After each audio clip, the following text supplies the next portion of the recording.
Bonjour les amis turfistes, ah bah oui, je voulais vous chanter la balade des turfistes heureux, mais vu mes talents de chanteur, je pense qu'on va se contenter d'un pronostic pour le quintet de ce jeudi soir à Longchamp avec quelques chevaux pas piqués des hannetons les amis. Commençons par Whispering Dreams, une pouliche que j'aime beaucoup, qui a des lignes superbes, avec une petite ligne d'ailleurs avec un cheval en 52 valeurs. C'est toujours assez sympathique de voir ça quand un cheval est présenté en 40 et quelques dans un quintet. Et puis, bah, elle est en forme, régulière, les bruits d'écurie sont plutôt bons. Bref, ce numéro 2 me semble un point d'appui plutôt solide. Notez tout de suite, les amis turfistes, après avoir mis le petit pouce sur la vidéo bien sûr, que c'est une course très très ouverte aujourd'hui. Donc on va rester calme et sage. On passe au 1, l'Anaken, un peu déclassé je trouve dans les quintés. Alors il m'a fait mentir un petit peu ces derniers temps, mais c'est tout fait la dernière fois. Voilà, j'ai lu sur Paris Turf que son entraîneur du coup lui remettait le bonnet avec lequel il respirait mieux en course. J'ai envie de dire, c'est peut-être le facteur X qui va faire que l'Anaken aujourd'hui va vraiment montrer ce que je dis presque à chaque fois avec lui. Donc bon, allez, on le rachète et on reprend ce numéro 1, même si ça restera peut-être un petit peu tout rien.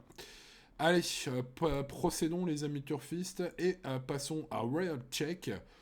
Qui a peut-être un peu tout montré la dernière fois. J'ai envie de dire que si ce cheval répète, ce serait une troisième base tout à fait possible. Battu seulement par l'excellent Apax lors du prix de Chevilly. Voilà, on semble proche d'un beau succès. Monsieur Quintet, Stéphane Pasquet, reprend ce fils de Kingman et Siushek en selle aujourd'hui. Bref, ce poulain de 4 ans me semble fortement recommandable en théorie, en espérant qu'il répète son ultime course. Et puis j'ai peut-être une belle trouvaille avec un cheval que j'aime beaucoup, Bailey Blues. Bailey Blues, je l'ai choisi en tocard du jour. Est-ce que j'aurais pas dû le mettre en favori? Je ne sais pas. Réponse en piste, comme d'habitude, les amis. La vérité de la piste sera la seule à être retenue par l'histoire. Mais pour les amateurs de pronos, je pense qu'il va se racheter aujourd'hui. Il est en plein sur sa distance, muni d'une très bonne place de départ. Son coach m'a semblé confiant dans son interview sur Génie Course. Bref, ce pensionnaire de Jean-Vincent Tout semble être un tocard pertinent à glisser sur votre ticket. En tout cas, moi, je vais le glisser sur le mien. J'espère qu'il va effacer sa série d'échecs en cours bientôt, et puis bah évidemment j'espère dès ce soir parce qu'il promet d'être à superbe cote. Voilà pourquoi je l'ai mis dans cette catégorie, on va dire.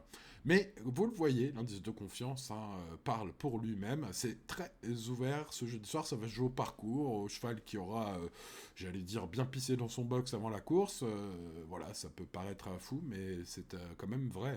Donc voilà, ces chevaux-là, vu leur valeur, se tiennent assez près, même si mes préférés ont semble-t-il un léger avantage. C'est très ouvert, restez raisonnable les amis turfistes. N'oubliez pas le pouce, n'oubliez pas de vous abonner si c'est pas encore fait, ce serait fou. Mais vérifiez cela quand même, activez la cloche.